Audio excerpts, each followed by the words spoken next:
tila kinundi na ng isang vlogger po, kilalang vlogger, ang ginawang pagsampa nga po ng butihing Mayor Vico Sotto ng kaso against sa nakalaban nitong nagdaang eleksyon na si Sara Diskaya o yung mag-asawang Diskaya. Yan ang pag-uusapan natin ngayon mga kaparokya. Pero bago natin talakayin yan, kung bago lamang po kayo sa aking channel at kung gusto nyo po ng ganitong klaseng content, ay makikiusap po ako sa inyo na pakisubscribe ang aking YouTube channel. Paki-like and share nyo na rin sa gayon ay mas dumami pa po ang makapanood ng mga ina-upload po nating video araw-araw. Maraming salamat po at sobrang na-appreciate ko po kayo mga kaparokya. By the way, ako nga po pala si Mervin, the man behind Kaparokya TV. Kamusta kayo mga kaparokya? Naway nasa mabuting kalagayan po kayo habang pinapanood nyo po ang video ko na ito.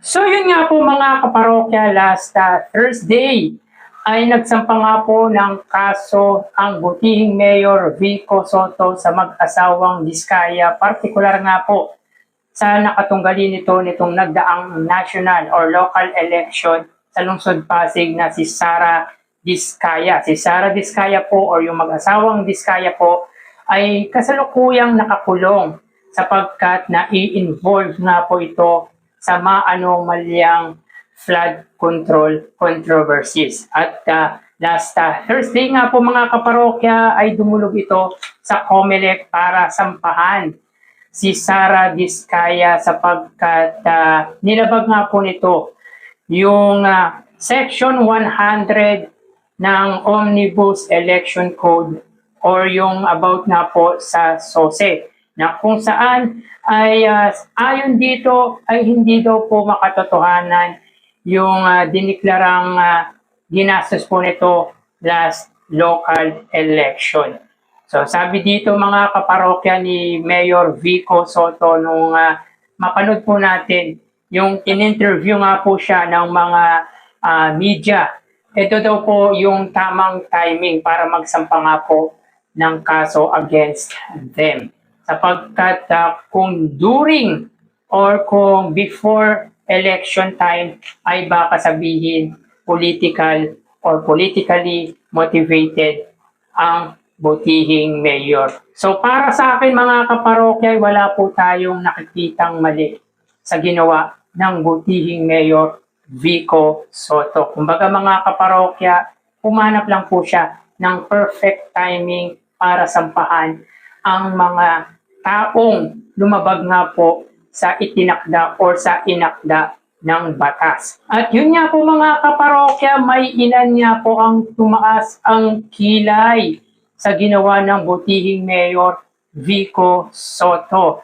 And for sure, expect nyo na ang mga tutuligsa dito ay ang mga supporter nga po ng mga Duterte. Partikular nga po mga kaparokya, itong kilalang vlogger na si Sir Jack Argota. Sabi niya dito mga kaparokya, ang cute ni Mayor Vico, G na G pa din sa mag-asawang Diskaya. Nakakulong na nga ni, hindi pa din siya tapos.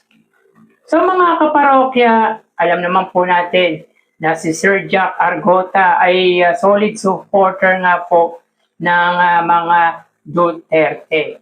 At hindi po nito alam kung ano po ang pinaglalaban ng butihing Mayor Vico Sotto. Siguro mga kaparokya, sobrang naiinggit ang mga supporter o sabihin na po natin si Sir Jack sa mga achievement na ginagawa ng butihing Mayor Vico Sotto. Di lang po sa kanyang lalawigan pinaglilingkuran, kundi yung mala-inspirasyong ginagawa nito sa buong bansa or sa ating bansa rather. At yun nga po mga kaparokya, kung sasabihin po nito na cute si Mayor Vico Sotto, well, cute naman po talaga si Mayor Vico Sotto. Kumpara mo naman po sa nagtutuligsang itong vlogger na ito na si Sir Jack Argota. At para sa akin mga kaparokya, wala naman pong masama sa ginawa ni Mayor Vico Sotto nasampahan ng kaso ang mag-asawang Diskaya sapagkat sa lungsod po ng Pasig, gusto po nila ay maayos ang politika. Kumbaga mga kaparokya, ayaw nila ng inaabuso yung kanyang constituent sapagkat kung palalagpasin ang mga ganitong maling gawa or maling gawi ay aabusuhin at pamamarisan pa po ng iba pong mga kandidato or mga kakandidato sa nasabing lungsod. At least ngayon pa lang ay nililinis na nga po ng butihing Mayor Vico Soto ang mga mapang-abusong tao sa kanilang lugar or sa kanyang lugar. Ako mga kaparokya, ang take ko dito ay gusto ni Mayor Vico Soto na protektahan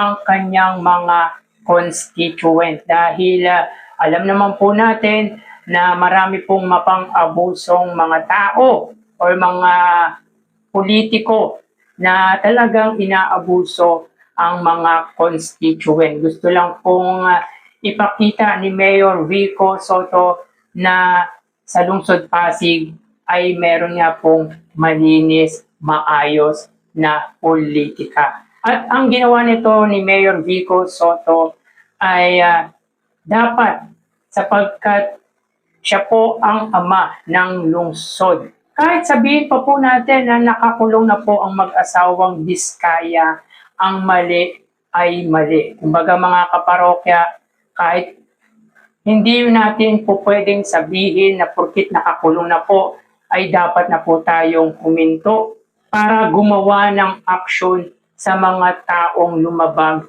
sa itinakda or sa akda ng batas. Sasabihin na naman po niyan mga kaparokya, lalo na yung mga DDS na yung mga Diskaya lang daw po ang kaya ng butihing Mayor Vico Soto. Yung ibang mga sangkot sa flood control anomalous ay hindi po nito kayang banggitin. Well mga kaparokya, ang mga Diskaya po tulad ng lagi po natin sinasabi ay nasa jurisdiction ng lungsod ng Pasig. Kaya kung ano lang po ang alam or nalalaman ni Mayor Vico Soto, ay yun lang po ang kanyang pakikialaman. Kumbaga, yun lang po ang kanyang concern sapagkat knowing naman po na ang kumpanya at ang bahay or yung mga Diskaya ay under jurisdiction niya po ng kanyang lungsod. Kaya hindi po pwedeng makisawsaw ang butihing Mayor Vico Soto sa problema ng nasyonal. Focus lang po siya sa lungsod ng Pasig, sa kanyang jurisdiction. Ang mga nagsasabi o mga kritikong ito ay yung mga hindi sumusuporta sa paniniwala o sa magandang ginagawa ng butihing Mayor Vico Soto sapagkat siguro mga kaparokya or malamang ay naiinggit nga po sa achievement na ginagawa or ginawa ni Mayor Vico Soto. Lalo na po itong si Sir Jack Argota.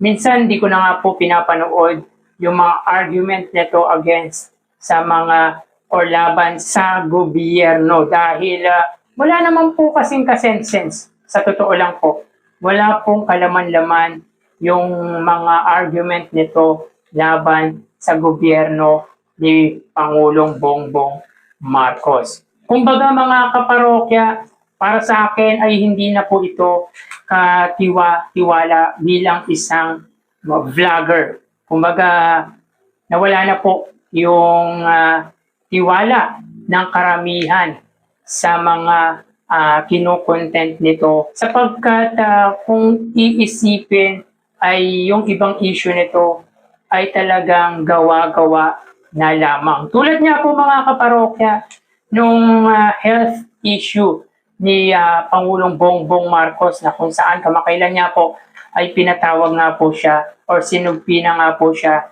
ng NBI. At yun nga po, sabi niya ay hindi niya daw po alam na peke. Pero maniniwala ba tayo sa explanation or sa sagot niyang yon? Siyempre hindi. Alam niya po yun na talagang peke po yun.